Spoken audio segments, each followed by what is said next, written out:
ಓಂ ಶ್ರೀ ಗಣೇಶ ಶಾರದಾ ಗುರುಭ್ಯೋ ನಮಃ. ಹರಿ ಓಂ ನಮಃ ಶಿವಾಯ. ನಮಸ್ಕಾರ. ನಾನು ಜ್ಯೋತಿಷ್ಯ ವಿದ್ಯಾರತ್ನ ಆಚಾರ್ಯ ಶ್ರೀಮತಿ ಸುಗುಣ. 2026ನೇ ವರ್ಷದಲ್ಲಿ ಗುರುಗ್ರಹ ಗೋಚಾರ ಸಂಚಾರದಲ್ಲಿ ಮಿಥುನ ರಾಶಿಯಿಂದ ಕಟಕ ರಾಶಿಯನ್ನ ಪ್ರವೇಶ ಮಾಡಿ ಕಟಕ ರಾಶಿಯಲ್ಲಿ ಸಂಚಾರ ಮಾಡುವಂತಹ ಕಾಲದಲ್ಲಿ 12 ರಾಶಿಗಳಿಗೆ ಗುರುವಿನ ಪ್ರಭಾವದ ಫಲಗಳನ್ನು ತಿಳಿಸ್ತಾ ಇದ್ದೀನಿ. 2026 ಜೂನ್ ಮಾಸದ 2ನೇ ದಿನಾಂಕ ಮಿಥುನ ರಾಶಿಯಿಂದ ಕಟಕ ರಾಶಿಯನ್ನ ಗುರುಗ್ರಹ ಪ್ರವೇಶ ಮಾಡಿ ಕಟಕ ರಾಶಿಯಲ್ಲಿ 2027 ಜೂನ್ ಮಾಸದ 26ನೇ ದಿನಾಂಕದವರೆಗೂ ಸಂಚಾರ ಮಾಡಲಿದ್ದು, ಗುರುಗ್ರಹ ಕಟಕ ರಾಶಿಯಲ್ಲಿ ಸಂಚಾರ ಮಾಡುವ ಕಾಲ 12 ರಾಶಿಗಳಿಗೆ ಯಾವ ಫಲಗಳನ್ನು ನೀಡ್ತಾರೆ. ಗುರುಗ್ರಹದ ಫಲಗಳು ಬಹಳ ಮುಖ್ಯವಾಗಿರುತ್ತೆ. ಏಕೆಂದರೆ ಗುರುಗ್ರಹ ಜ್ಞಾನದ ಗ್ರಹ, ಸುಖವನ್ನು ನೀಡುವ ಗ್ರಹ, ದಿವ್ಯತೆಯ ಗ್ರಹ. ಹಾಗಾಗಿ ಒಬ್ಬ ವ್ಯಕ್ತಿಯ ಸಮಗ್ರವಾದಂತಹ ಬದುಕಿನಲ್ಲಿ ಗುರುವಿನ ಪಾತ್ರ ಎಷ್ಟು ಮುಖ್ಯವೋ ಅಷ್ಟೇ ಮುಖ್ಯ ಜನ್ಮ ಜಾತಕದಲ್ಲಿ ಗುರುಗ್ರಹದ ಫಲಗಳು ಮತ್ತು ಗೋಚಾರದಲ್ಲಿ ಗುರುವಿನ ಬಲವು ಆಗಿರುತ್ತೆ. ಹಾಗಾಗಿ ಗುರುವಿನ ನಿಖರವಾದಂತಹ ಫಲದ ಸತ್ಯತೆಗಳನ್ನು ನೀವು ತಿಳಿದುಕೊಳ್ಳಬೇಕು. ಈ ಜನ್ಮ ಗ್ರಹಗಳ ಮತ್ತು ಗೋಚಾರ ಗ್ರಹಗಳ ಸಂಬಂಧದ ವಿಷಯ ಸಂಬಂಧಪಟ್ಟಂತೆಯೂ ತಿಳಿಸ್ತಾ ಇದ್ದೀನಿ. ಗುರುಗ್ರಹ ನಿಮಗೆ ಖಗೋಳ ವಿಜ್ಞಾನದಲ್ಲಿ ನೀವು ತಿಳಿದಿರಬಹುದು ವಿಸ್ಮಯದ ಗ್ರಹ. ಗುರುಗ್ರಹ ವಿಸ್ಮಯವನ್ನ ಮಾಡುವ ಗ್ರಹ. ಮ್ಯಾಗ್ನೆಟಿಕ್ ಫೀಲ್ಡ್, ಅಯಸ್ಕಾಂತ ಆಕರ್ಷಣೆ ಜಗತ್ತಿನ ಮೇಲೆ, ಮಾನವರ ಮೇಲೆಯೂ ಆಗಲಿದೆ. ಹಾಗಾಗಿ ಖಗೋಳ ವಿಜ್ಞಾನವನ್ನ ತಿಳಿಯಿರಿ. ಗುರುಗ್ರಹದ ಆ ವಿರಾಟವಾದಂತಹ ರೂಪ, ಗುರುಗ್ರಹದ ಶಕ್ತಿ ಯಾವ ರೀತಿ ವ್ಯಾಪಕವಾಗಿ ಆಕರ್ಷಿಸುತ್ತದೆ ಅನ್ನುವುದರ ಬಗ್ಗೆ ಖಗೋಳದಲ್ಲಿ ತಿಳಿಯಬಹುದು. ಜ್ಯೋತಿಷ್ಯ ಶಾಸ್ತ್ರದಲ್ಲಿ ಗುರುಗ್ರಹ ದೈವಿಕವಾದಂತಹ ಗ್ರಹ. ದೇವತಾ ಅನುಗ್ರಹ ಆಗಬೇಕು ಅಂದರೆ ಗುರುವಿನ ಗ್ರಹದ ಪ್ರಭಾವ ಬಹಳ ಮುಖ್ಯವಾಗಿರುತ್ತೆ. ಗುರುಗ್ರಹ ಒಬ್ಬ ವ್ಯಕ್ತಿಯ ಬದುಕಿನಲ್ಲಿ ಅತ್ಯುತ್ತಮವಾಗಿ ಮಾರ್ಗ ಸಿಗಬೇಕು, ತನ್ನ ಜೀವನವನ್ನು ಅತ್ಯುತ್ತಮವಾಗಿ ನಡೆಸಬೇಕು, ತಯಾರಿ ಮಾಡಿಕೊಳ್ಬೇಕು ಅಂದರೆ ಈ ಒಂದು ಪ್ರಸ್ತುತವಾದಂತಹ ಕಾಲದಲ್ಲಿ ಗುರುವಿನ ಫಲ ಮತ್ತು ನಿಖರ ಸತ್ಯತೆಗಳು ತಿಳಿಯುವುದು ಬಹಳ ಮುಖ್ಯವಾಗಿರುತ್ತೆ. ಗುರುಗ್ರಹ ಯಾವೆಲ್ಲ ವಿಷಯಗಳ ಮೇಲೆ ಪ್ರಭಾವವನ್ನು ಮಾಡ್ತಾರೆ ಅಂದರೆ ಶ್ರೇಷ್ಠವಾದಂತಹ ವಿಷಯಗಳ ಮೇಲೆಯೇ ಹೆಚ್ಚಾಗಿ ಗುರುವಿನ ಪ್ರಭಾವ ಆಗಲಿದೆ. ಅದರಲ್ಲಿಯೂ ಕಟಕ ರಾಶಿ ಗುರುವಿಗೆ ಮಿತ್ರ ರಾಶಿ, ಚಂದ್ರಗ್ರಹದ ರಾಶಿ, ಮನೋಕಾರಕ ಚಂದ್ರಗ್ರಹದ ರಾಶಿ, ಮಾತೃಕಾರಕ ಚಂದ್ರಗ್ರಹದ ರಾಶಿ, ಜಲತತ್ವ ರಾಶಿ, ಸೂಕ್ಷ್ಮ ರಾಶಿಯು ಆಗಿರೋದ್ರಿಂದ ಈ ರಾಶಿಯಲ್ಲಿ ಗುರುಗ್ರಹ ಸಂಚರಿಸುವಾಗ ಜಗತ್ತಿನ ಮೇಲೆ, ಮಾನವರ ಮೇಲೆ ಉತ್ತಮವಾದ ವಿಷಯಗಳ ಮೇಲೆ ಪ್ರಭಾವವನ್ನು ಮಾಡಲಿದ್ದು, 2014ರಲ್ಲಿ ಗುರುಗ್ರಹ ಕಟಕ ರಾಶಿಯಲ್ಲಿ ಸಂಚಾರ ಆಗಿದ್ದು 12 ವರ್ಷಗಳ ನಂತರ ಈಗ ಕಟಕ ರಾಶಿಯನ್ನು ಪ್ರವೇಶ ಮಾಡ್ತಾ ಇದ್ದು, ಕಟಕ ರಾಶಿಯಲ್ಲಿ ಸಂಚರಿಸುವ ಕಾಲದಲ್ಲಿ ದಿವ್ಯತೆಯ ಗ್ರಹ ಒಳ್ಳೆ ಫಲಗಳನ್ನು ಕೆಲವು ರಾಶಿಗಳಿಗೆ ಅನುಗ್ರಹಿಸ್ತಾರೆ. ಪ್ರತಿಯೊಬ್ಬ ವ್ಯಕ್ತಿಯು ತನ್ನ ಜೀವನದಲ್ಲಿ ಯಾವುದೇ ಒಂದು ಶುಭ ಆರಂಭವನ್ನು ಮಾಡಬೇಕು, ಮನೆಯಲ್ಲಿ ಮಂಗಳ ಕಾರ್ಯಗಳನ್ನು ಮಾಡಬೇಕು ಅಂದರೆ ಗುರುವಿನ ಬಲ ಇದೆಯಾ ಅಂತ ನಮಗೆ ಪ್ರಶ್ನಿಸ್ತೀರಾ. ಹಾಗಾಗಿ ಮೊದಲೇ ಗುರುಬಲದ ವಿಷಯದ ಬಗ್ಗೆ ತಿಳಿಸ್ತಾ ಇದ್ದೀನಿ, ಗುರುವಿನ ಫಲಗಳ ಬಗ್ಗೆ ತಿಳಿಸ್ತಾ ಇದ್ದೀನಿ. ನಿಮ್ಮ ಮನೆಗಳಲ್ಲಿ ಗುರುವಿನ ಬಲದಿಂದ ನೀವು ಮಾಡಬೇಕಾದಂತಹ, ತಯಾರಿ ಆಗಬೇಕಾದಂತಹ ಶುಭ ಆರಂಭಗಳಿಗೆ, ಮಂಗಳ ಕಾರ್ಯಗಳಿಗೆ, ವಿದ್ಯಾ ಆರಂಭಗಳಿಗೆ, ಧಾರ್ಮಿಕ ವಿಚಾರಗಳಿಗೆ ಗುರುಬಲವನ್ನು ತಿಳಿದುಕೊಂಡು ಉತ್ತಮವಾದಂತಹ ತಯಾರಿಯನ್ನು ಮಾಡಿಕೊಳ್ಳಿ. ಗುರುಗ್ರಹ ಒಂದು ರಾಶಿಯನ್ನು ಪ್ರವೇಶಿಸುವಾಗ ಮೊದಲೇ ಸೂಚನೆಯನ್ನು ಕೊಟ್ಟು ಶುಭ ಅಥವಾ ಇನ್ನಿತರ ಸೂಚನೆಗಳನ್ನು ನೀಡಿ ಈ ಗ್ರಹ ಒಂದು ರಾಶಿಯಿಂದ ಮತ್ತೊಂದು ರಾಶಿಯನ್ನು ಪ್ರವೇಶಿಸ್ತಾರೆ ಅನ್ನೋದು ಜ್ಯೋತಿಷ್ಯ ಶಾಸ್ತ್ರದ ಆಧಾರಿತವಾಗಿ ತಿಳಿಯಬಹುದು. ಗುರುಗ್ರಹ ಯಾವ ಮೂಲಕ ಶ್ರೇಷ್ಠ ಫಲಗಳನ್ನು ನೀಡ್ತಾರೆ ಅಂದರೆ ಜಗತ್ತಿನಲ್ಲಿರುವಂತಹ ಗುರುಗಳ ಮುಖೇನವೇ ಒಳ್ಳೆ ಫಲಗಳನ್ನು ನೀಡ್ತಾರೆ. ಜಗತ್ತಿನಲ್ಲಿ ನಡೆಯುತ್ತಿರುವಂತಹ ಶ್ರೇಷ್ಠ ವಿಷಯಗಳ ಮೂಲಕವೇ ಒಳ್ಳೆ ಫಲಗಳನ್ನು ನೀಡ್ತಾರೆ. ಜಗತ್ತಿನಲ್ಲಿ ಏನು ಆಚಾರ ವಿಚಾರಗಳಿದೆ ಅದರ ಮೂಲಕವೇ ಒಳ್ಳೆ ಫಲಗಳನ್ನು ನೀಡ್ತಾರೆ. ಹಾಗಾಗಿ ಪ್ರತಿಯೊಬ್ಬರು ನಿಮ್ಮ ನಿಮ್ಮ ಜೀವನದಲ್ಲಿ ಮುಖ್ಯವಾಗಿ ಉತ್ತಮ ಗುರುಗಳು ಅಂತ ಯಾರನ್ನ ಕಂಡುಕೊಂಡಿರ್ತೀರಾ ಅವರ ಆಶೀರ್ವಾದವನ್ನು ಪಡೆಯಿರಿ, ಅವರಿಂದ ಮಾರ್ಗದರ್ಶನವನ್ನು ತೆಗೆದುಕೊಳ್ಳಿ. ಅವರ ಮೂಲಕವೇ ಗುರು ಗ್ರಹ ಕೆಲಸವನ್ನ ಮಾಡ್ತಾರೆ, ಅನುಗ್ರಹಿಸ್ತಾರೆ ಅನ್ನೋದು ಇಲ್ಲಿ ನಿಜವಾದಂತಹ ವಿಷಯ. ಹಾಗಾಗಿ ನಾನು ನನ್ನ ಗುರುಗಳಾದಂತಹ ಇಲ್ಲಿ ಮುಖ್ಯ 3 ಗುರುಗಳನ್ನು ನಾನು ಆತ್ಮಾರ್ಥವಾಗಿ ನಮಸ್ಕರಿಸ್ತೇನೆ. ಪ್ರತಿಯೊಬ್ಬರು ಅರ್ಥ ಮಾಡಿಕೊಂಡು ನಿಮ್ಮ ನಿಮ್ಮ ಜೀವನದಲ್ಲಿ ಉತ್ತಮವಾದ ಭವಿಷ್ಯಕ್ಕೆ ತಯಾರಿಯನ್ನ ಮಾಡಿಕೊಳ್ಳಿ. ಗುರುಗ್ರಹದ ಗೋಚಾರ ಪ್ರಭಾವವನ್ನ ತಿಳಿಸ್ತಾ ಇದ್ದೇನೆ. ಕನ್ಯಾ ರಾಶಿಯವರಿಗೆ ಗುರುಗ್ರಹ ಜನ್ಮ ರಾಶಿ ಕನ್ಯಾದಿಂದ 11ನೇ ಸ್ಥಾನ ಕಟಕ ರಾಶಿಯಲ್ಲಿ, ಚಂದ್ರಗ್ರಹದ ರಾಶಿಯಲ್ಲಿ ಗುರುಗ್ರಹ ಗುರುವಿನ ಉಚ್ಚ ಸ್ಥಾನದಲ್ಲಿ ಸಂಚಾರ ಮಾಡೋದ್ರಿಂದ ಆ ಸ್ಥಾನದಲ್ಲಿ ಗ್ರಹಗಳು ಲಾಭದ ಫಲವನ್ನ ನೀಡ್ತಾರೆ. ಕನ್ಯಾ ರಾಶಿಯವರಿಗೆ ಗುರುಬಲ ಬರ್ತಾ ಇದೆ. ನಿಮ್ಮೆಲ್ಲ ಆಲೋಚನೆಗಳು ನಿಮ್ಮ ಇಚ್ಛೆಗಳನ್ನ ಪೂರೈಸಿಕೊಳ್ಳುವಂತಹ ಕಾಲ ಆಗಿರುತ್ತೆ. ಗುರುಗ್ರಹ ಯಾವ ಎಲ್ಲ ಶುಭ ಫಲಗಳನ್ನ ನೀಡ್ತಾರೆ? ಗುರುಗ್ರಹ 4ನೇ ಸ್ಥಾನಾಧಿಪತಿ, ಸಪ್ತಮ 7ನೇ ಸ್ಥಾನಾಧಿಪತಿ. ಈ ಸ್ಥಾನಗಳಿಗೆ ಸಂಬಂಧಪಟ್ಟಂತೆ ಒಳ್ಳೆ ಫಲಗಳನ್ನ, ಲಾಭದ ಫಲಗಳನ್ನ ನೀಡ್ತಾರೆ. ಗುರುಗ್ರಹ ದೃಷ್ಟಿಸುವಂತಹ ಸ್ಥಾನಗಳಿಗೂ ಒಳ್ಳೆ ಫಲವನ್ನ ನೀಡ್ತಾರೆ. ಅಂದ್ರೆ 4ನೇ ಸ್ಥಾನಾಧಿಪತಿಯಾಗಿ ಗುರುಗ್ರಹ ಶುಭ ಗ್ರಹವಾಗಿ ಮನೆಯಲ್ಲಿ ನಡೆಯಬಹುದಾದಂತಹ ಶುಭ ಕಾರ್ಯಗಳಿಗೆ ಮುಖ್ಯವಾಗಿ ಒಳ್ಳೆ ಫಲಗಳನ್ನು ನೀಡುತ್ತಾರೆ. ವಿವಾಹ ಯೋಗ, ಕೆಲವರಿಗೆ ನಿಮಗೆ ಗುರುವಿನ ಶುಭ ಫಲಗಳು ಹೆಚ್ಚಾಗಿ ಸಿಗಬೇಕು ಅಂದ್ರೆ ನಿಮ್ಮ ಜನ್ಮ ಜಾತಕದಲ್ಲಿ ಶುಭ ಯೋಗವನ್ನ ನೀಡುವ ಗ್ರಹಗಳ ದಶಾಭುಕ್ತಿ ಕಾಲವೇ ನಡೀತಾ ಇರಬೇಕು. ಅಂದ್ರೆ ವಿವಾಹ ಯೋಗ ಬರಬೇಕು ಅಂದ್ರೆ ವಿವಾಹ ಯೋಗ ನೀಡುವ ಕಾಲ ನಿಮಗೆ ನಿಮ್ಮ ಜನ್ಮ ಜಾತಕದಲ್ಲಿ ಇದ್ರೆ ಆ ಗ್ರಹಗಳು ದಶಾಭುಕ್ತಿ ಆ ಫಲ ನೀಡುವುದಿದ್ರೆ ಗುರುಗ್ರಹ ಇಲ್ಲಿ ಅದಕ್ಕೆ ಶುಭವನ್ನ ನೀಡುತ್ತಾರೆ. ಅಂದ್ರೆ ಮುಖ್ಯವಾಗಿ ನಿಮ್ಮ ಜನ್ಮ ಜಾತಕದ ದಶಾಭುಕ್ತಿಗಳೇ ಕಾರಣ ಅನ್ನೋದನ್ನ ನಾನು ತಿಳಿಸ್ತಾ ಇದ್ದೀನಿ. ಅದರ ಆಧಾರಿತವಾಗಿ ಗುರುಗ್ರಹ ನಿಮಗೆ ಒಳ್ಳೆ ಫಲವನ್ನ ನೀಡುತ್ತಾರೆ. ಕೆಲವರಿಗೆ ವಿವಾಹ ಯೋಗ, ಕೆಲವರ ವಿದ್ಯಾ ಆರಂಭ ಆಗುವುದು, ಕೆಲವರಿಗೆ ಶುಭ ಸಂಸ್ಕಾರಗಳನ್ನ ಮಾಡಿಕೊಳ್ಳುವಂತಹ ಯೋಗ ಭಾಗ್ಯವನ್ನ ನೀಡುತ್ತಾರೆ.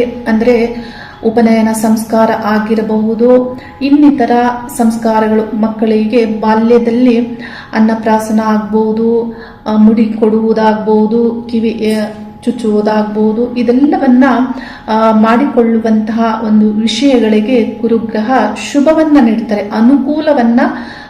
ಅನುಕೂಲಗಳಾಗುತ್ತೆ. ಅಂದ್ರೆ ಬೇಗ ಬೇಗ ಇಲ್ಲಿ ನಿಮಗೆ ಏನು ಪ್ರಯತ್ನಿಸ್ತಾ ಇರ್ತೀರಾ ಅದಕ್ಕೆ ಅನುಕೂಲಗಳಾಗುತ್ತೆ. ಕೆಲವು ಸಂದರ್ಭದಲ್ಲಿ ನೀವೆಷ್ಟೇ ಪ್ರಯತ್ನಿಸಿದರೂ ಕೆಲವು ಮಕ್ಕಳು ಜನ್ಮಿಸಿದಾಗ ಕೆಲವು ಮನೆಯಲ್ಲಿ ನಾಮಕರಣ ಮಾಡುವುದಕ್ಕೆ ಆಗುವುದಿಲ್ಲ. 3 ವರ್ಷ ಆದ್ರೂ ಆ ಮಗುವಿಗೆ ಹೆಸರಿಟ್ಟಿರುವುದಿಲ್ಲ. ಅಂದ್ರೆ ಇದಕ್ಕೆಲ್ಲ ದೈವಾನುಗ್ರಹ ಬೇಕಾಗುತ್ತೆ. ಹೀಗೆ ಮನೆಯಲ್ಲಿ ನಡೆಯಬಹುದಾದಂತಹ ಕಾರ್ಯಗಳಿಗೆ ಗುರುಗ್ರಹ ಶುಭವನ್ನ ನೀಡುತ್ತಾರೆ. 4ಥ ಸ್ಥಾನಾಧಿಪತಿಯಾಗಿ ಭೂಮಿ ಯೋಗ, ಕೆಲವರಿಗೆ ಭೂಮಿ ತೆಗೆದುಕೊಳ್ಳುವುದಕ್ಕೆ ಅನುಕೂಲ, ಕೆಲವರಿಗೆ ಗೃಹ ಭಾಗ್ಯ, ಮನೆಯನ್ನ ಗೃಹ ನಿರ್ಮಾಣ ಮಾಡುವುದಕ್ಕೆ ಗುರುವಿನ ಒಳ್ಳೆ ಫಲಗಳು, ಕೆಲವರಿಗೆ ವಾಹನ ಯೋಗ. ಅಂದ್ರೆ ಈ ಎಲ್ಲಾ ವಿಷಯಗಳಿಗೂ ಅಭಿವೃದ್ಧಿ ಸುಖದ ಫಲವನ್ನ ನೀಡುತ್ತಾರೆ. ನಿಮ್ಮ ಅಂತಸ್ತನ್ನ ಹೆಚ್ಚಿಸಿಕೊಳ್ತೀರಾ. ಭೂಮಿ, ವಾಹನ ಎಲ್ಲವೂ ಯಾವಾಗ ಮನುಷ್ಯನಿಗೆ ದೊರೆಯುತ್ತೆ ಅವರ ಅಂತಸ್ತು ಹೆಚ್ಚಾಗುತ್ತೆ, ಮುಖ್ಯ ಸಂಪತ್ತುಗಳನ್ನ ಹೆಚ್ಚಿಸಿಕೊಳ್ತಾರೆ.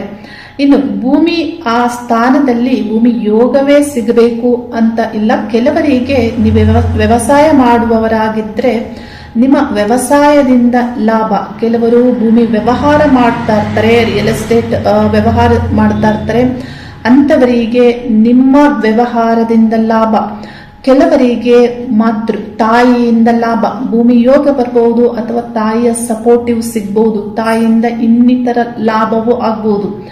ಈ ರೀತಿ ಇಲ್ಲಿ ಚತುರ್ಥ ಸ್ಥಾನಕ್ಕೆ ಸಂಬಂಧಪಟ್ಟಂತೆ ಗುರುಗ್ರಹ ಒಳ್ಳೆ ಫಲವನ್ನ ನೀಡುತ್ತಾರೆ. ಇನ್ನು ಚತುರ್ಥ ಸ್ಥಾನವು ಮನೆಯ ವಾತಾವರಣ ಮತ್ತು ಮನಶಾಂತಿಯನ್ನು ಸೂಚಿಸುವ ಸ್ಥಾನ. ಈ ಸ್ಥಾನಾಧಿಪತಿ ಲಾಭದಲ್ಲಿ ಸಂಚಾರ ಆಗೋದ್ರಿಂದ ನಿಮಗೆ ಮನಶಾಂತಿಯು ಇರಲಿದೆ. ನೀವು ತಿಳಿದುಕೊಳ್ಬೇಕು, 2028ರ ನಂತರದಲ್ಲಿ ನಿಮಗೆ ಅಷ್ಟಮ ಶನಿಯ ಪ್ರಾರಂಭವೂ ಆಗೋದ್ರಿಂದ ನಿಮ್ಮ ಆಸೆ ಆಕಾಂಕ್ಷೆಗಳು ಏನೇನಿದೆ, ನೀವು ಏನನ್ನ ಆರಂಭಿಸಬೇಕು ಅಂತ ಅಂದುಕೊಂಡಿದ್ದೀರಾ ಅವುಗಳ ಆರಂಭವನ್ನ ನಿಮ್ಮ ದಶಾಭುಕ್ತಿಗಳು ಶುಭವಾಗಿದ್ದರೆ, ಗೋಚಾರದಲ್ಲಿ ಗುರುಬಲ ಬರ್ತಾ ಇರೋದ್ರಿಂದ ನೀವು ಶೀಘ್ರವಾಗಿ ಆರಂಭವನ್ನ ಮಾಡಿಕೊಳ್ಬೇಕಾಗತ್ತೆ. ಒಳ್ಳೆಯ ಆಲೋಚನೆಗಳಿದ್ರೆ, ಭವಿಷ್ಯದ ಚಿಂತನೆಗಳು ನಿಮಗಿದ್ರೆ. ಗುರುಗ್ರಹ ಇನ್ನು ಸಪ್ತಮಾಧಿಪತಿಯಾಗಿ ಯಾವ ಶುಭ ಫಲವನ್ನ ನೀಡ್ತಾರೆ? ವ್ಯಾಪಾರ ವ್ಯವಹಾರಗಳಿಂದ ಲಾಭ, ಪಾರ್ಟ್ನರಿಂದ ಲಾಭ, ಪತ್ನಿಯಿಂದ ಲಾಭ, ವಿವಾಹವನ್ನ ಮಾಡ್ಕೊಳ್ತಾ ಇದ್ದೀರಾ, ವಿವಾಹದಿಂದ ಲಾಭ. ಯಾವ ತರದ ವಿವಾಹದಿಂದ ಲಾಭ ಅಂದ್ರೆ ಇಲ್ಲಿ ವಿವಾಹ ಯೋಗ ನಿಮಗೆ ಸಿಗುವಂಥದ್ದು. ಹಾಗೆ ಇಲ್ಲಿ ಅಂದ್ರೆ ನೀವು ವರೋಪಚಾರ ಪಡೆಯುವಂತಹ ಸಾಧ್ಯತೆ ಹೆಚ್ಚಾಗಿ, ಅಗತ್ಯಕ್ಕಿಂತ ಕೆಲವೊಂದು ಸಂದರ್ಭದಲ್ಲಿ ದೈವಾನುಗ್ರಹ ಇದ್ದಾಗ ಅಗತ್ಯಕ್ಕಿಂತ ಹೆಚ್ಚು ವರೋಪಚಾರಗಳನ್ನು ಪಡೀತಾರೆ ಕೆಲವರು. ಎಲ್ಲರಿಗೂ ಅಲ್ಲ, ಆ ಯೋಗ ಎಲ್ಲರಿಗೂ ಇರೋದಿಲ್ಲ. ಈ ರೀತಿ ಇಲ್ಲಿ ವಿವಾಹದಿಂದ ಲಾಭ ಅನ್ನುವುದನ್ನ ಇಲ್ಲಿ ಈ ಗ್ರಹ ಫಲವನ್ನ ನೀಡ್ತಾರೆ. ಇನ್ನು ಎದುರಾಳಿ, ನಿಮ್ಮ ಪಾರ್ಟ್ನರ್, ನಿಮ್ಮ ಬಿಸ್ನೆಸ್ ಪಾರ್ಟ್ನರ್ ಆಗ್ಬಹುದು, ಪತಿ ಪತ್ನಿ ಆಗ್ಬಹುದು, ಸಂಗಾತಿಯಿಂದ ಲಾಭವಾಗುವಂಥದ್ದು. ಯಾವುದೇ ಒಂದು ಪಾರ್ಟ್ನರ್ ವಿಷಯದಲ್ಲಿ ಆಗ್ಬಹುದು, ವ್ಯಾಪಾರ ವ್ಯವಹಾರದಲ್ಲಿ ಆಗ್ಬಹುದು. ಇದೆಲ್ಲದರಲ್ಲೂ ನೀವೇನಾದರೂ ಗ್ರೂಪ್ ಆಗಿ ಸೇರಿ ಏನಾದರೂ ನೀವು ಆರಂಭಿಸಬೇಕು ಅಂದ್ರೆ NGO ಆಗ್ಬಹುದು, ಅಥವಾ ಏನಾದರೂ ಪಬ್ಲಿಷ್ ಮಾಡಬೇಕು ಗ್ರೂಪ್ ಅಲ್ಲಿ ಅಂತ ಅಂದುಕೊಂಡಿದ್ರೆ, ವಿದ್ಯಾಸಂಸ್ಥೆಯನ್ನ ಪ್ರಾರಂಭಿಸಬೇಕು ಅಂದ್ರೆ ಇಂಥ ಒಂದು ಗ್ರೂಪ್ ಅಲ್ಲಿ ಮಾಡುವಂತಹ ವಿಷಯಗಳ ಆರಂಭಕ್ಕೆ ಇಲ್ಲಿ ಗುರುಗ್ರಹ ಒಳ್ಳೆ ಫಲವನ್ನ ನೀಡ್ತಾರೆ. ಯಾಕಂದ್ರೆ ಈ ಗುರುಗ್ರಹ 11ನೇ ಸ್ಥಾನದಲ್ಲಿ ಸಂಚಾರ ಮಾಡ್ತಾ ಇರೋದ್ರಿಂದ ನಿಮ್ಮ ನೆಟ್ವರ್ಕ್ ಅಂದ್ರೆ ನಿಮ್ಮ ಸಮಾಜದಲ್ಲಿನ ಅಂತಸ್ತು, ನೆಟ್ವರ್ಕ್ ಸಮಾಜದಲ್ಲಿ ನಿಮಗೆ ಹೆಚ್ಚಾಗುತ್ತೆ. ಇನ್ನು ಈ ಗ್ರಹ ಲಾಭ ಸ್ಥಾನದಿಂದ ನಿಮ್ಮ ತೃತೀಯ ಸ್ಥಾನವನ್ನ ವೀಕ್ಷಿಸ್ತಾರೆ. ತೃತೀಯ ಸ್ಥಾನವನ್ನ ವೀಕ್ಷಿಸೋದ್ರಿಂದ ಯಾವ ಫಲವನ್ನ ಆ ಸ್ಥಾನಕ್ಕೆ ನೀಡ್ತಾರೆ ಅಂದ್ರೆ ನಿಮ್ಮ ಬರವಣಿಗೆಗಳಾಗಬಹುದು, ಯಾವುದೇ ಒಪ್ಪಂದಗಳನ್ನ ಮಾಡ್ಕೊಳ್ಬಹುದು. ಇದಕ್ಕೆ ಒಳ್ಳೆ ಫಲವನ್ನ ಗುರುಗ್ರಹ ನೀಡುತ್ತಾರೆ.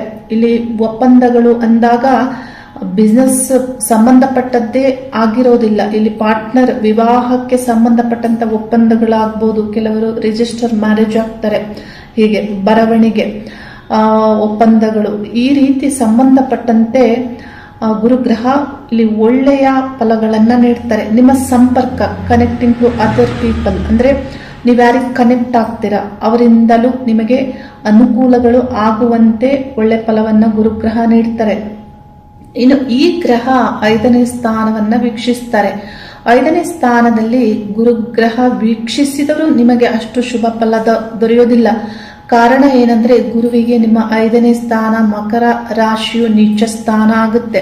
ಹಾಗಾಗಿ ಸ್ವಲ್ಪ ಮಟ್ಟಿಗೆ ಆ ಸ್ಥಾನದ ಸಂಬಂಧಪಟ್ಟಂತಹ ಅಶಾಂತಿ ಇರುತ್ತೆ. ಮಕ್ಕಳಿಂದ ಅಶಾಂತಿ, ಮಕ್ಕಳ ಚಿಂತೆ ಮತ್ತು ಸಂಬಂಧಗಳು ಅಂದ್ರೆ ರಿಲೇಶನ್ಶಿಪ್, ಪ್ರೀತಿ, ಈ ಸಂಬಂಧಪಟ್ಟಂತೆಯೂ ನಿಮಗೆ ಏನಾದರೂ ಚಿಂತೆಗಳು ಆಗುವಂತೆ ಇಲ್ಲಿ ಗುರುಗ್ರಹದ ಪ್ರಭಾವವೂ ಆಗಲಿದೆ.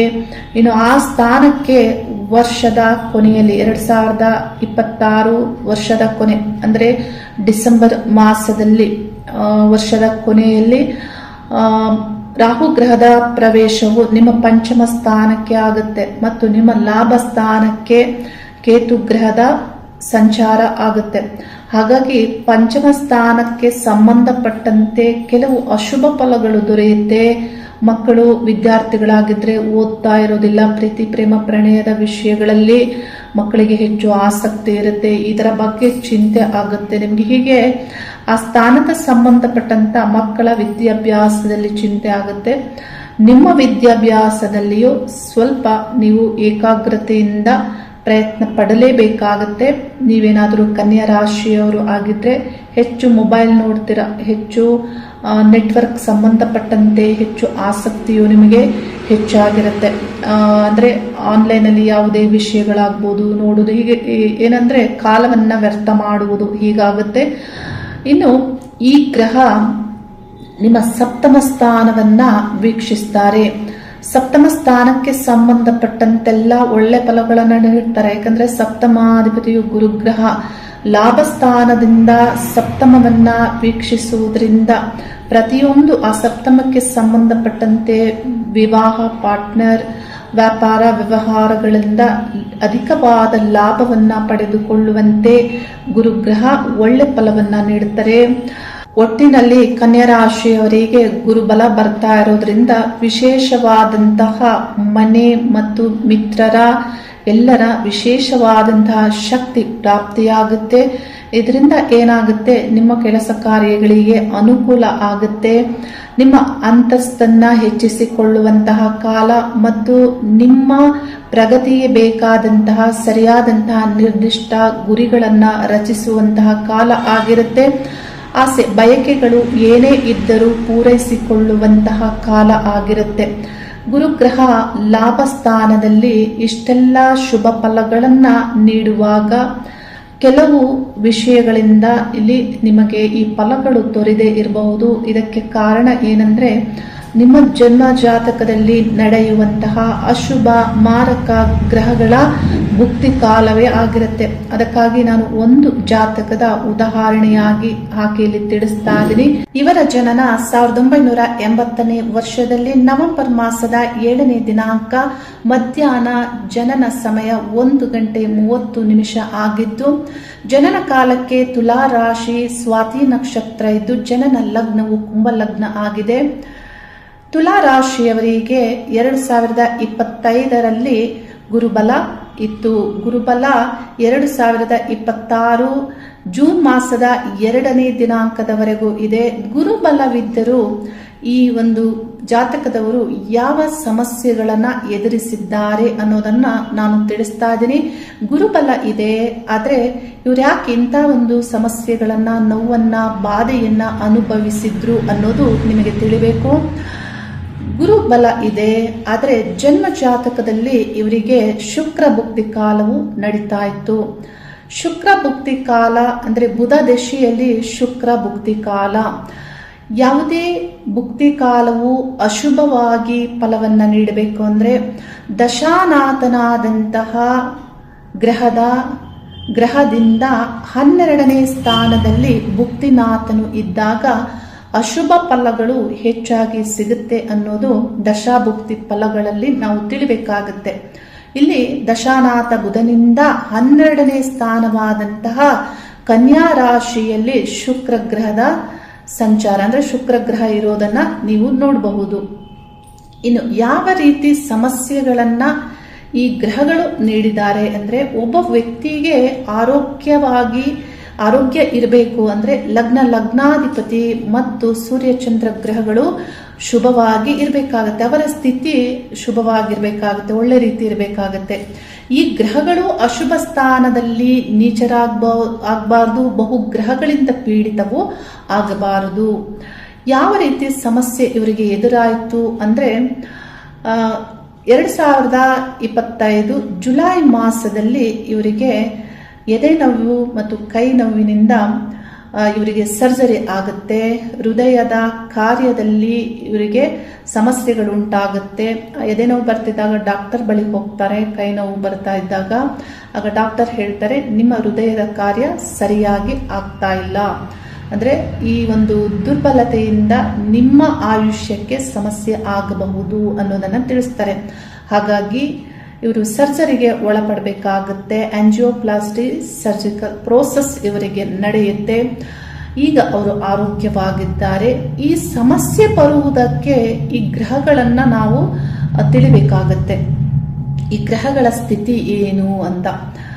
ಯಾವುದೇ ಜಾತಕದಲ್ಲಿ, ಒಬ್ಬ ವ್ಯಕ್ತಿಯ ಜಾತಕದಲ್ಲಿ ಹೃದಯ ಸಮಸ್ಯೆ ಬರಬೇಕು ಅಂದ್ರೆ ಮುಖ್ಯವಾಗಿ ಹೃದಯ ರಚನಾ ಗ್ರಹವಾದಂತಹ ಸೂರ್ಯಗ್ರಹ ದೋಷಿತ ಆಗಿರಬೇಕು. ಸೂರ್ಯಗ್ರಹದ ಸ್ಥಿತಿ ಇಲ್ಲಿ ಸರಿ ಇಲ್ಲ, ನೀಚ ಆಗಿದ್ದಾರೆ. ಮತ್ತೆ ಇತರ ಗ್ರಹಗಳಲ್ಲಿ ಬೇರೆ ಬೇರೆ ವಿಷಯಗಳನ್ನು ನಾವು ತಿಳಿಬಹುದು. ಅಂದರೆ ಗುರುಗ್ರಹ ಕೊಬ್ಬಿಗೆ ಕಾರಕ ಗ್ರಹ, ಅಶುದ್ಧ ರಕ್ತ ಸಂಚಾರಕ್ಕೆ ಶುಕ್ರಗ್ರಹವು ಕಾರಕ ಗ್ರಹ. ಮತ್ತು ಅಂದರೆ ಹೃದಯದಲ್ಲಿಯೂ ಇಲ್ಲಿ ಶನಿಯ ಒಂದು ಬಾಧೆಯಿಂದ ಅಥವಾ ಶನಿ ಪೀಡಿಸೋದ್ರಿಂದ ಹೃದಯದಲ್ಲಿಯೂ ಬರಬಹುದಾದಂತಹ ಸಂಧಿವಾತ ಆಗ್ಬೋದು, ರಕ್ತ ಸಂಚಾರದಲ್ಲಿ ಅಡೆತಡೆ ಆಗ್ಬೋದು. ಇದೆಲ್ಲವೂ ಶನಿಗ್ರಹದಿಂದಲೂ ಇಲ್ಲಿ ಹೃದಯಕ್ಕೆ ಸಮಸ್ಯೆ ಆಗುತ್ತೆ. ಅಂದರೆ ಹೃದಯದ ಹೊರ ಆವರಣಕ್ಕೂ ಇಲ್ಲಿ ಶನಿಗ್ರಹ ಕಾರಕ ಗ್ರಹ ಆಗಿದ್ದಾರೆ. ಕೊಬ್ಬು ಹೆಚ್ಚಾಗುವುದಕ್ಕೆ ಗುರುಗ್ರಹ ಕಾರಕ ಗ್ರಹ. ಇಲ್ಲಿ ಈ ಗ್ರಹಗಳು ಅಷ್ಟಮ ಸ್ಥಾನದಲ್ಲಿ ಇದ್ದಾಗಲೇ ಯಾಕೆ ಅಶುಭವನ್ನ ನೀಡಿದ್ದಾರೆ ಅಂದ್ರೆ, ಅಷ್ಟಮ ಅಂದ್ರೆ ಆಯುಷ್ಯಕ್ಕೆ ಕಂಟಕ ನೀಡುವಂತಹ ಸ್ಥಾನ, ಅಂದ್ರೆ ಆಯುಷ್ ಸ್ಥಾನವೂ ಹೌದು. ಇಲ್ಲಿ ಬಹುಗ್ರಹಗಳು, ಅಶುಭ ಗ್ರಹಗಳು, ಇಲ್ಲಿ ದುರ್ಬಲ ಗ್ರಹಗಳು ಇದ್ದಾಗ ಆ ಗ್ರಹಗಳೇ ಆಯುಷ್ಯಕ್ಕೆ ಕಂಟಕವನ್ನ ನೀಡ್ತಾರೆ. ಶುಕ್ರ ಗ್ರಹ ಕುಂಭಲಗ್ನಕ್ಕೆ ಮಿತ್ರಗ್ರಹ, ಚತುರ್ಥ ಸ್ಥಾನಾಧಿಪತಿ, ಭಾಗ್ಯಾಧಿಪತಿಯಾಗಿ ಒಳ್ಳೆ ಫಲವನ್ನ ನೀಡಬೇಕು. ಇತರ ಭಾವಗಳಲ್ಲಿದ್ದರೆ ಒಳ್ಳೆ ಫಲ ನೀಡ್ತಾ ಇದ್ರು. ಆದರೆ ಕನ್ಯಾ ರಾಶಿ ಅಷ್ಟಮದಲ್ಲಿರೋದ್ರಿಂದ ಒಳ್ಳೆ ಫಲವನ್ನ ನೀಡುವುದಕ್ಕೆ ಶುಕ್ರನ ಸ್ಥಿತಿ ಸರಿ ಇಲ್ಲ. ಶುಕ್ರ ಗ್ರಹ ಇಲ್ಲಿ ಗುರುಗ್ರಹ ಶತ್ರುಗ್ರಹದ ಸಂಯೋಗದಲ್ಲಿರೋದ್ರಿಂದ ಶುಕ್ರ ಭುಕ್ತಿ ಕಾಲದಲ್ಲಿ ಗುರುಗ್ರಹ ಇಲ್ಲಿ ಹೆಚ್ಚು ಬಾಧೆಯನ್ನ ನೀಡಿದ್ದಾರೆ. ದೇಹದಲ್ಲಿ ಕೊಬ್ಬು ಹೆಚ್ಚಾಗಿ ಆ ಕೊಬ್ಬಿನಿಂದ ಬರಬಹುದಾದಂತಹ ಸಮಸ್ಯೆ ಉಂಟಾಗಿ ಇವರಿಗೆ ಸರ್ಜರಿ ಆಗಿದೆ. ಇಲ್ಲಿ ಗುರುಗ್ರಹ ಯಾವ ನಕ್ಷತ್ರದಲ್ಲಿ ಇದ್ದಾರೆ ಅಂದ್ರೆ ಉತ್ತರ ಪಾಲ್ಗುಣಿ ಸೂರ್ಯ ನಕ್ಷತ್ರದಲ್ಲಿ ಇರೋದ್ರಿಂದ ಸೂರ್ಯಗ್ರಹವು ಹೃದಯದ ರಚನೆಗೆ ಕಾರಕ ಗ್ರಹವೂ ಆಗಿರೋದ್ರಿಂದ ಇಲ್ಲಿ ಗುರುಗ್ರಹದಿಂದಲೂ ಈ ಒಂದು ವ್ಯಾಧಿ ಬರುವುದಕ್ಕೆ, ಸಮಸ್ಯೆ ಬರುವುದಕ್ಕೆ ಇಲ್ಲಿ ಕಾರಣ ಆಗಿದೆ. ಯಾವಾಗಲೂ ದಶಾಭುಕ್ತಿಯ ಫಲಗಳು, ಗ್ರಹಗಳ ಫಲವನ್ನ ತಿಳಿಯುವಾಗ ಗ್ರಹ ಯಾವ ನಕ್ಷತ್ರದಲ್ಲಿದ್ದಾರೆ, ಯಾವ ಸ್ಥಿತಿಯಲ್ಲಿ ಇದ್ದಾರೆ ಮತ್ತು ಯಾವ ಸ್ಥಾನದಲ್ಲಿದ್ದಾರೆ, ಯಾವ ಡಿಗ್ರಿಯಲ್ಲಿದ್ದಾರೆ, ಯಾವ ಗ್ರಹದ ಸಂಯೋಗ ಜೊತೆ ಇದ್ದಾರೆ, ಯಾವ ಗ್ರಹದ ದೃಷ್ಟಿಯನ್ನ ಪಡೆದುಕೊಂಡಿದ್ದಾರೆ, ಇದೆಲ್ಲವನ್ನು ನಾವು ಪರಿಗಣಿಸಬೇಕಾಗುತ್ತೆ ಫಲವನ್ನ ತಿಳಿಯುವಾಗ. ಇಲ್ಲಿ ಶುಕ್ರ ಗ್ರಹ ಗುರುವಿನ ಸಂಬಂಧವನ್ನ ತೆಗೆದುಕೊಂಡಿದ್ದಾರೆ. ಇಲ್ಲಿ ಶುಕ್ರ ಗ್ರಹ ಯೋಗಕಾರಕರಾದರೂ ಶುಕ್ರನನ್ನ ಶುಭಪಡಿಸುವುದಕ್ಕೆ ಆಗಲ್ಲ. ಯಾಕಂದ್ರೆ ಆ ಗ್ರಹ ನೀಚ ಆಗಿ ಅಷ್ಟಮದಲ್ಲಿದ್ದಾರೆ, ನೀಚ ಗ್ರಹವನ್ನ ಬಲಪಡಿಸುವುದಕ್ಕೆ ಆಗಲ್ಲ. ಇನ್ನು ಸೂರ್ಯ ಗ್ರಹ ಹೃದಯವಾದಿಗೆ ಕಾರಕ ಗ್ರಹ, ನೀಚ ಆಗಿರೋದ್ರಿಂದ ಈ ಗ್ರಹವನ್ನು ಬಲಪಡಿಸೋದಕ್ಕೆ ಆಗಲ್ಲ. ಹಾಗಾಗಿ ಇವರಿಗೆ ಶನಿಯನ್ನ ಬಲಪಡಿಸುವುದಕ್ಕಾಗಿ ಲಗ್ನಾಧಿಪತಿಯಾಗಿ ಶನಿಯನ್ನ ಬಲಪಡಿಸುವುದಕ್ಕೆ ನೀಲರತ್ನವನ್ನ ಧಾರಣೆ ಮಾಡುವಂತೆ ನಾನು ಸಲಹೆ ನೀಡಿದ್ದೆ. ನೀಲರತ್ನ ಧಾರಣೆ ಮಾಡಿದ್ದಾರೆ. ಈಗ ಆರೋಗ್ಯದಲ್ಲಿ ಚೇತರಿಸಿಕೊಂಡಿದ್ದಾರೆ. ಅಂದ್ರೆ ಒಂದಿಷ್ಟು ಅವರಿಗೆ ಸಂತೋಷ, ಆರೋಗ್ಯದಲ್ಲಿ ಚೇತರಿಕೆ ಕಂಡು ಬಹಳ ಸಂತೋಷವಾಗಿದ್ದಾರೆ. ಎರಡನೇ ಬಾರಿ ನನ್ನ ಬಳಿ ಬಂದಾಗ ಇಂಥ ಒಂದು ಅನುಭವ ನಾನು ತಿಳಿದಿರುವಂಥದ್ದು. ಆದರೆ ಒಬ್ಬ ವ್ಯಕ್ತಿಯ ಆರೋಗ್ಯಕ್ಕೆ ಮನಸ್ಸು ಮುಖ್ಯ ಕಾರಣವಾಗಿರುತ್ತೆ. ನಾನು ಮೊದಲೇ ತಿಳಿಸ್ದೆ, ಅಂದರೆ ಇಲ್ಲಿ ಸೂರ್ಯಚಂದ್ರರು ಕಾರಕ ಗ್ರಹಗಳಾಗ್ತಾರೆ. ಚೇತನ ಆತ್ಮಕ್ಕೆ ಕಾರಕ ಗ್ರಹ ಸೂರ್ಯ, ಮನಸ್ಸಿಗೆ ಕಾರಕ ಗ್ರಹ ಚಂದ್ರ. ಈ ಎರಡೂ ಗ್ರಹಗಳು ಜಾತಕದಲ್ಲಿ ಶುಭವನ್ನ ನೀಡುವಂತಿರ್ಬೇಕಾಗತ್ತೆ. ಅವರ ಸ್ಥಿತಿ ಸರಿ ಇರಬೇಕಾಗತ್ತೆ. ಅವರು ನೀಚ ಆಗಬಾರ್ದು, ಪೀಡಿತ ಆಗಬಾರ್ದು ಬಹುಗ್ರಹಗಳಿಂದ. ಸೂರ್ಯ ಚಂದ್ರ ಮತ್ತು ಲಗ್ನಾಧಿಪತಿಯು ಒಬ್ಬರ ಒಂದು ಜೀವನದಲ್ಲಿ ಆರೋಗ್ಯವಾಗಿರುವುದಕ್ಕೆ ಮುಖ್ಯ ಪಾತ್ರವನ್ನ ತೆಗೆದುಕೊಳ್ತಾರೆ. ಈ ವಿಷಯವನ್ನ ನೀವು ತಿಳಿದಾಗ ನಿಮಗೆ ತಿಳಿಬಹುದು. ಗೋಚಾರದಲ್ಲಿ ಗುರುಗ್ರಹ ಅಥವಾ ಇತರ ಗ್ರಹಗಳು ಶುಭ ಸಂಚರಿಸಿದರೂ ಇವರಿಗೆ ಯಾಕೆ ಇಂಥ ಸಮಸ್ಯೆಗಳು ಬರ್ತಾ ಇದೆ, ಬಂದಿದೆ ಅಂತ.